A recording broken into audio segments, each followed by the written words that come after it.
Hello everyone and welcome back to Adventures with Clive. In the previous episode we did take down Ketheric Thorm, and now we're kind of at the end of Act 2 and sort of progressing into Act 3. So there are quite a bit we need to get through to actually get into Baldur's Gate, the city. And so let's go talk with Aylin over here and get that kicked off with Shadowheart's quest. What do you know about me? You spoke of my past. Being chased by wolves. I told no one about that. Almost no one. But I certainly didn't share that with you. There is nothing I can tell you that you do not already know yourself. They trained you well, trained you hard. Chiseled away any part of you that did not fit their plan. They made you forget. I chose to do that. For the mission to protect Shaz. Secrets. Yes, that is an old song, girl. Your goddess cares more for her precious secrets than she does her devotees. Get to the point. When you freed me, you severed a bond between me and that dog, Thorm. A bond of pain. His, inflicted on me. When I laid eyes on you, I sensed a similar bond. You, tethered to two others. Someplace distant. Let me help you remember. You feel Shadowheart's mind tug at the edges of your own. You know this sensation. She wants you to see whatever is about to be revealed. Let's open our mind. Your mind joins with Shadowheart's. Something pulls at you both, bringing you elsewhere.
Something sparks in your memory.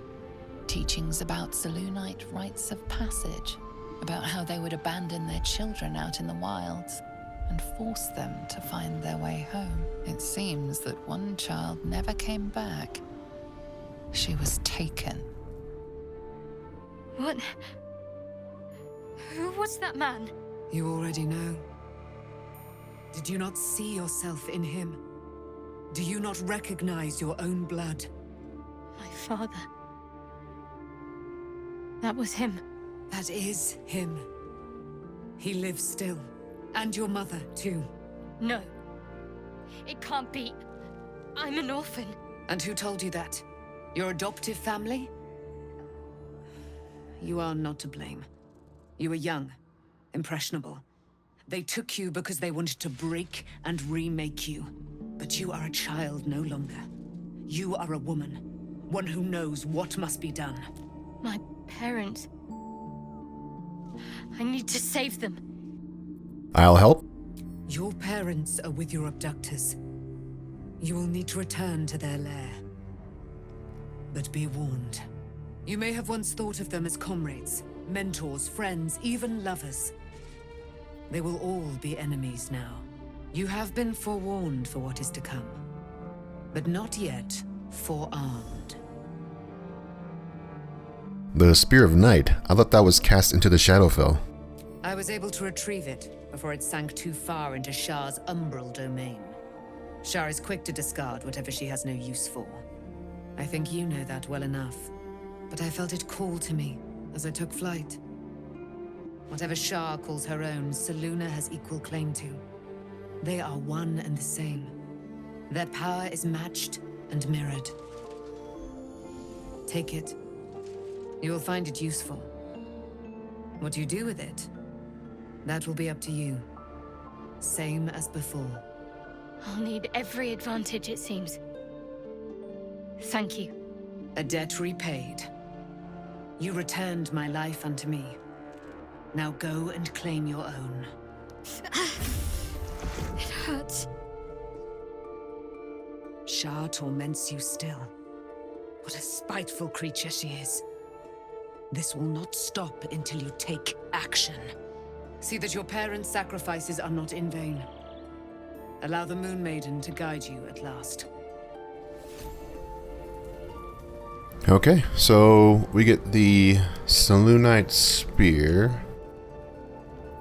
It is a similar weapon to what you would get if you took the Shah route. So you would get the Dark Spear. This one, you get Moonbeam and you get Moon Mote. So you get a couple of interesting abilities there. And it's a good weapon. But the Blood of Lathander is just so powerful, especially with the blind ability. It really is hard to not use this weapon. So we'll just hang on to it for now, but it may be useful later on. If anything, we could use that if we need the Moonbeam ability or Moon Mote. Okay, that should be it. I don't think there's anyone else we need to talk to. I'll just do a little circle and make sure there's no one else, and then we will go to sleep.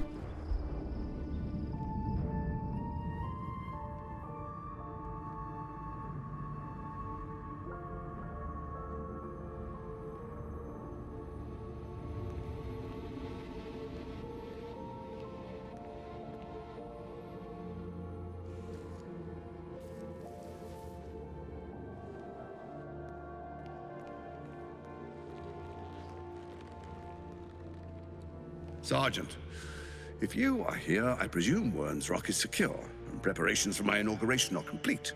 No, Lord Gortash. We were interrupted. Another quake in the lower city. More severe this time.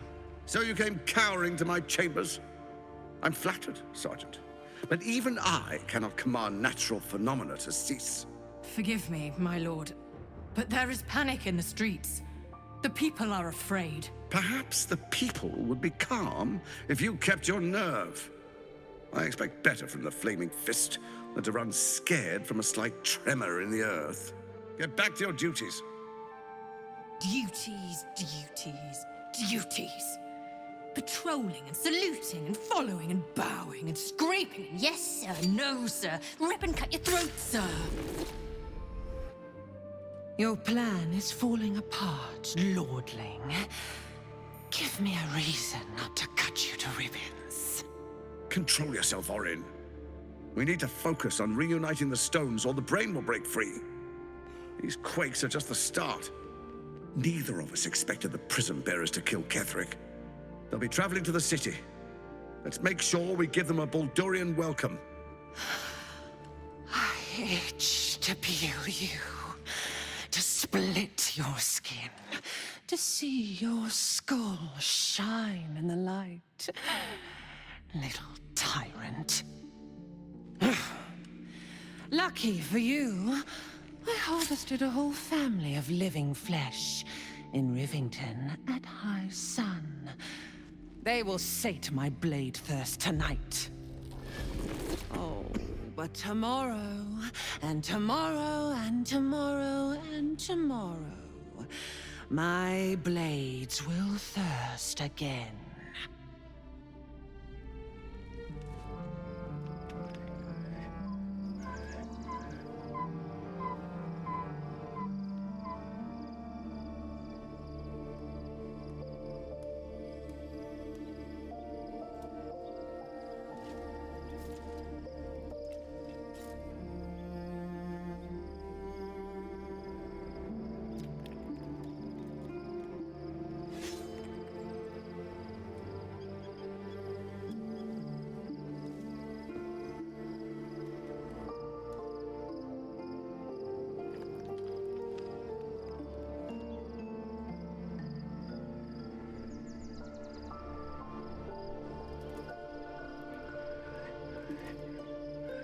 Beyond the campsite, the city waits in uneasy silence, one sleep away.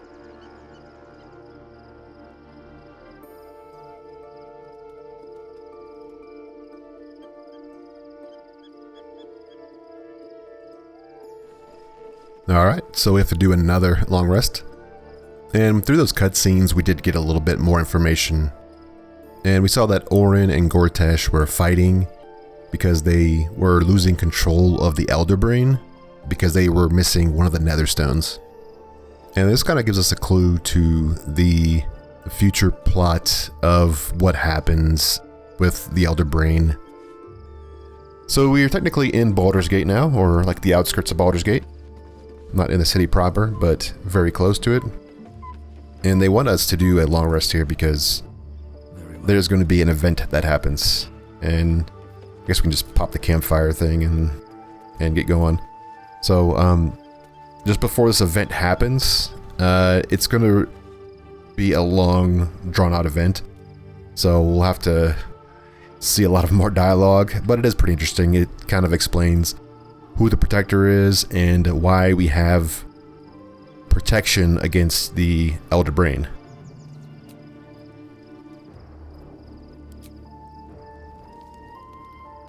The events of the last days weigh heavily upon you. Sleep's rest is slow to come to one whose mind is so full. The Absolute is not a god, but an Elder Brain controlled by the Chosen of the Dead Three. They mean to use it to take control of the Sword Coast. All who carry the tadpole are governed by the Brain, and by extension the Chosen. It will take but one order to transform them into an army of Mindflayers. This would have been your fate too, were it not for the Dream Visitor's protection. With her help, you have uncovered the cult for what it really is. A plan of conquest orchestrated by the gods of death themselves. Together, you have the power to thwart the Dead Three. If you follow this path to its end, the Elder Brain will not answer to the Chosen. It will answer to you. Will you liberate them from their parasites and their religious delusions?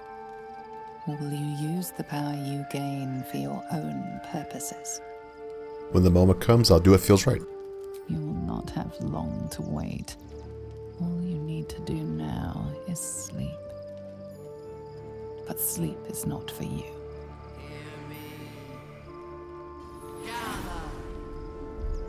The reckoning is upon us! The city thirsts for domination. March! Join my power.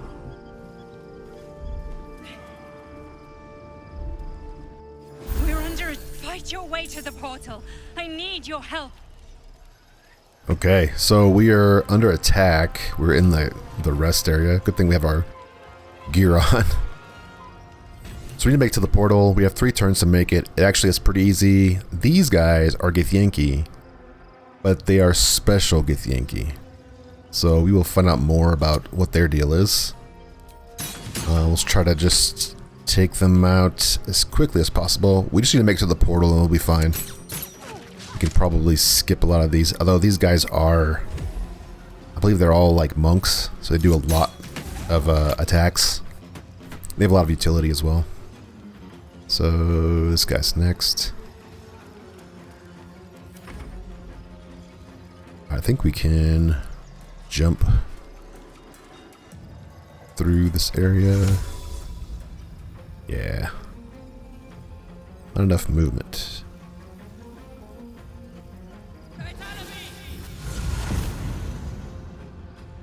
Can we click heals? No. Can we do anything? Oh, we can dash.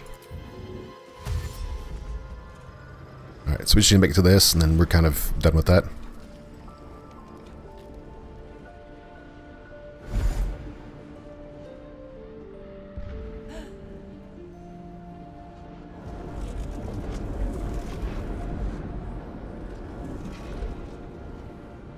Gods, any moment now, that orb is going to explode.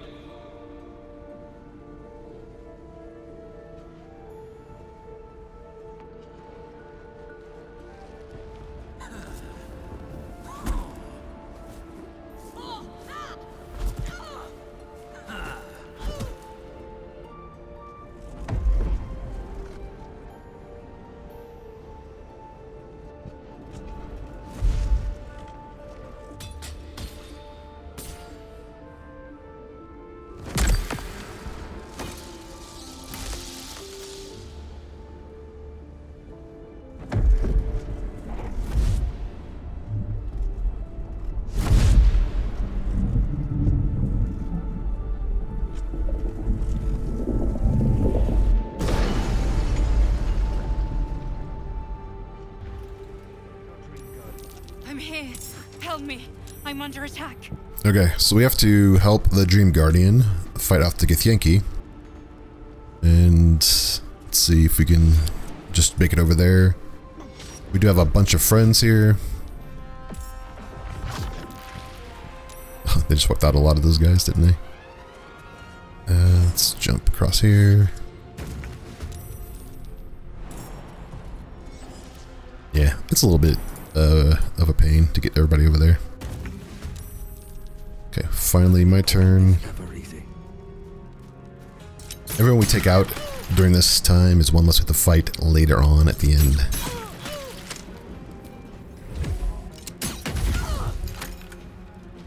Alright, I'm just gonna run through.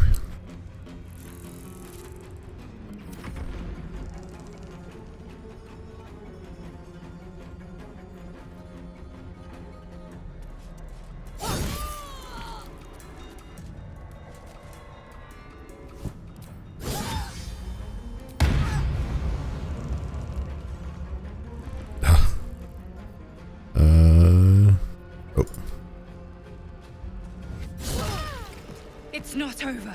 Come to the skull.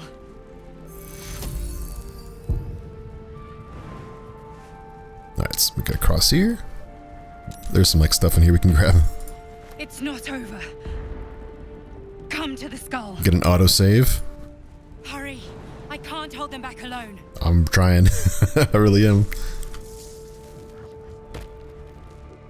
Who's behind? What am I to do?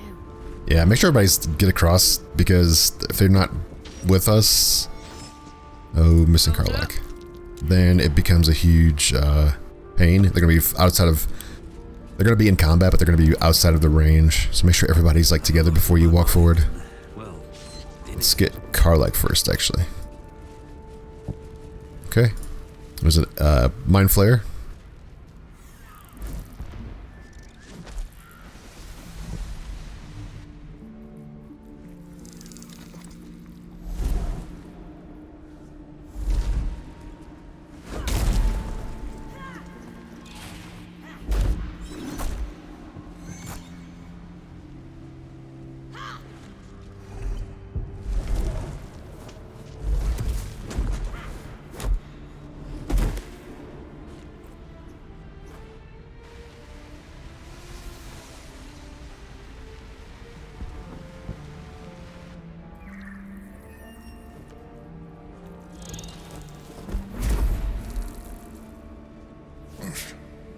Before you do anything, I am your ally.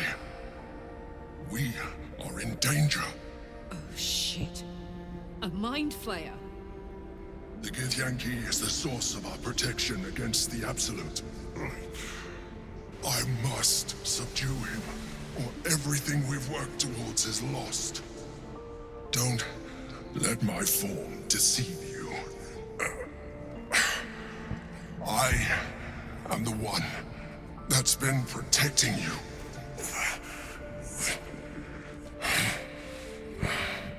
I am the one that came to you in your dreams. Help me. Okay, so at this point, we get that reveal that your protector is actually a Mindflayer.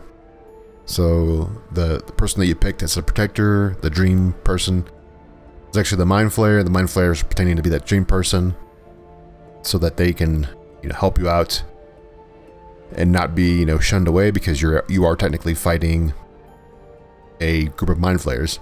So at this point, there's not a ton you can do.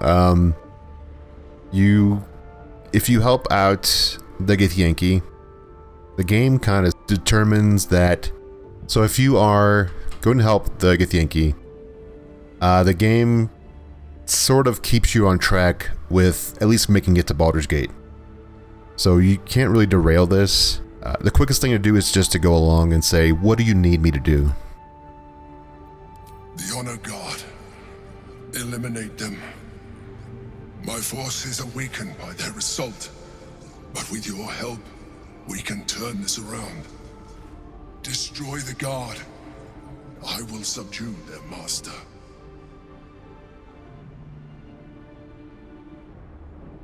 I will do it. Together, we can turn the tide. Okay, so yeah, we have a fight here, and it's not that difficult. You could probably want to get these guys in order of like who goes first. This guy goes first. Actually, they both go first. Yeah, so I guess it doesn't matter who we attack. They do have quite a few hit points. They're pretty hard to hit too. They have a lot of defenses, so it might take a couple of rounds to knock them out, but it shouldn't be that difficult. There are more. There's some up here and up here. I think there's a couple more that join in later on too. The Mindflayer does help. Emperor, he does help, so that's very nice.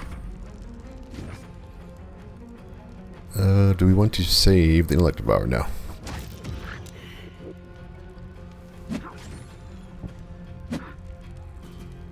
Oh my goodness, okay. Yeah, that's pretty much it. Just kind of focus them down one at a time and reduce their numbers. And hopefully you don't take enough damage to where you get when you guys get knocked out.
Thank you. That was too close. Don't look at me like that. I am a Mindflayer, yes. Without me, you would be a slave to the Absolute. Of all the things to be indebted to, a bloody Mindflayer. Ask again, who are you? And I'm going to need a name this time. You may call me the Emperor. An adventurer, I came from Baldur's Gate, though I was never one to be constrained by circumstance. I longed for more. That longing brought me to Moonrise Towers on a search for treasure, to a colony of Mindflayers who caught me, changed me into what I am now.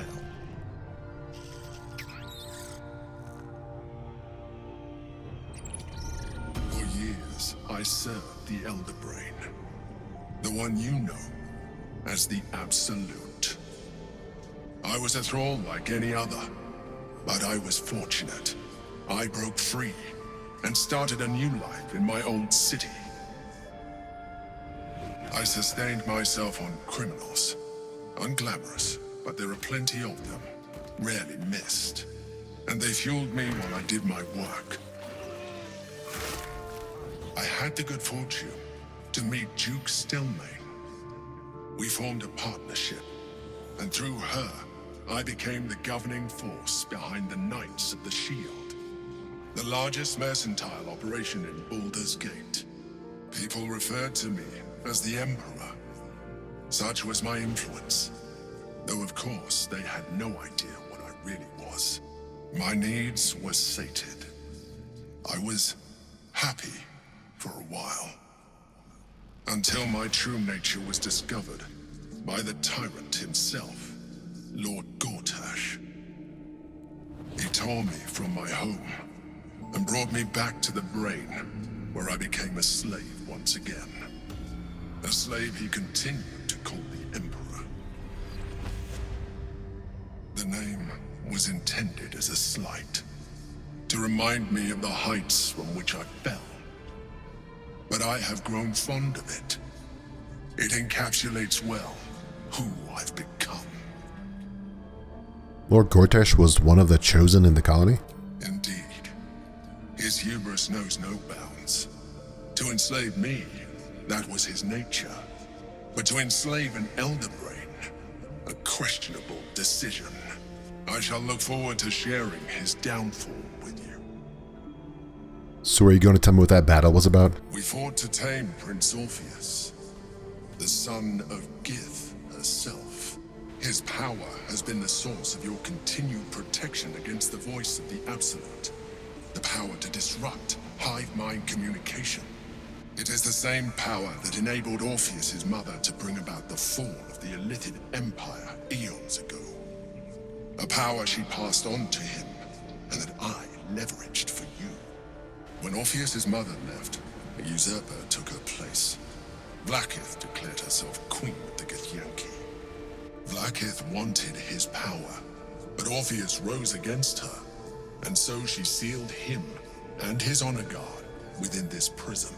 Bound by infernal chains, Orpheus could never leave. Bound by duty, his guard never would. They were close to breaking my hold on that prince. And if they had succeeded, we would be lost. I am relieved. You have embraced your potential enough that you could help me eliminate them. Alone, Orpheus will be much easier to control. Were you imprisoned here too? No. Gortash sent me on a mission to retrieve the Astral Prism. I was one of many, but the first to find it. How Gortash or the other chosen learned of its existence, I do not know. The moment I found it, I felt a change. My free will returning. I followed the feeling inside and found Orpheus. I realized what the prism was for. Containment. While my body was within the prism's bounds, my mind was free. I could resist the Elder Brain, the Chosen. Better yet, I could plan to overthrow them. All I needed to do was subdue Orpheus and find allies in the outer world. You. What happens if we free Orpheus? That would be a terrible idea. The moment he is free, he will attack you. Your only defense would be to kill him, and in so doing, you would doom us both. Even though he is subdued, you feel Orpheus's revulsion, pulsing hatred that cannot be contained. The Emperor is telling the truth. To him, you are just another wretched Illithid. You carry a tadpole. As far as Orpheus is concerned, you are already Illithid, a sworn enemy, just like me. Okay. So I mean, it's not really much else we can get from him. So the more the more I talk to you, the less you seem like a Mindflayer. I appreciate that, but this is what I am. My original body was destroyed when I transformed. When I first escaped the Elder Brain, I searched for a new vessel, but the longer I inhabited this one, the more it grew on me. I realized that returning to my former self would only impose limitations. Any advantage I could gain by restoring my original appearance, I already had to hand in the form of magic, and that humanoid shape you've come to know. As an Illithid, I have far surpassed who I ever was before. You, too, should embrace this change. Why do you say that? I believe we'll have a better chance of defeating the Elder Brain if you embrace your latent Illithid potential. I've been studying you for a while now. I believe I can trigger the next stage of your tadpole's life cycle, while continuing to preserve your independence. You have seen what I can do. Imagine yourself with the same strength, the same intelligence, the same devastating beauty. If you let me, I can evolve you. What would that entail? You will be able to do things you never thought were possible. There will be physical alterations, of course, but only partial. You will retain most of your current form, and you will soon see that the benefits outweigh any perceived loss. Do it. I like to evolve. Well, certainly brave of you. I'll say that much. You continue to surprise me. Your mind is truly something special. Now, hold out your hand.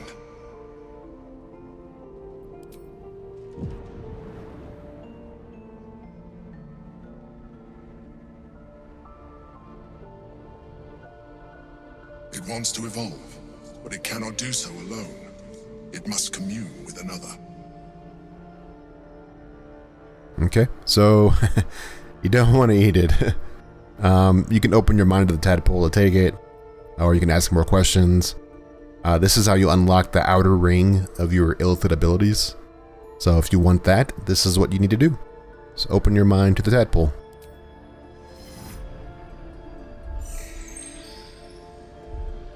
A coldness seeps through your veins as the tadpole awakens, its yearning almost unbearable. Your mind is a veritable feast. The tadpole's essence courses through you.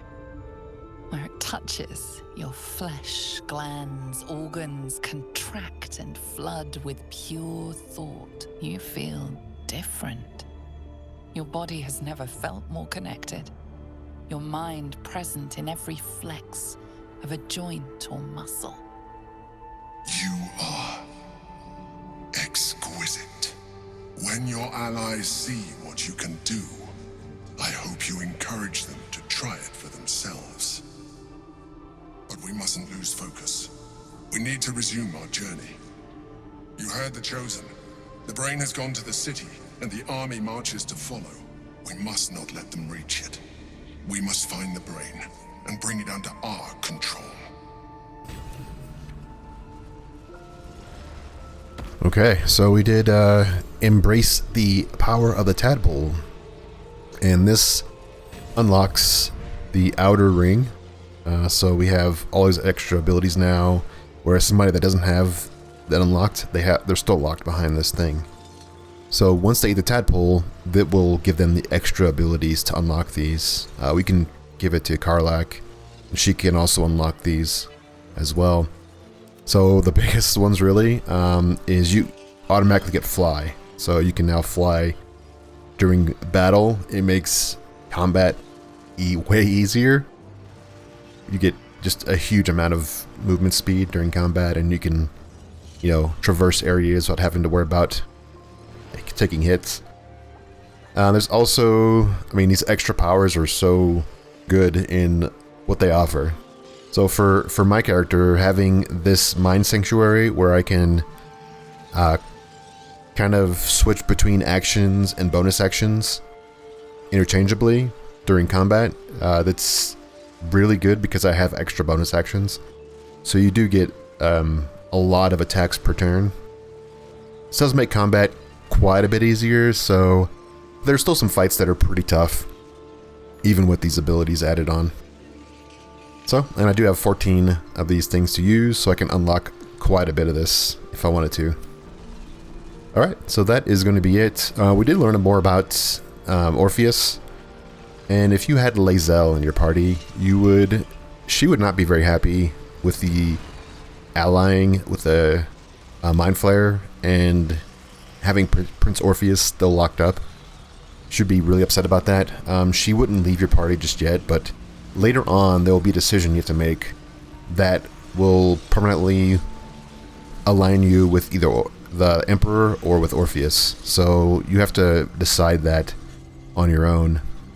And the outcome is still the same. You're still able to complete the game with either one of these as allies, but it does affect particularly Lae'zel. Everyone else is not really that affected by allying with either one of those guys.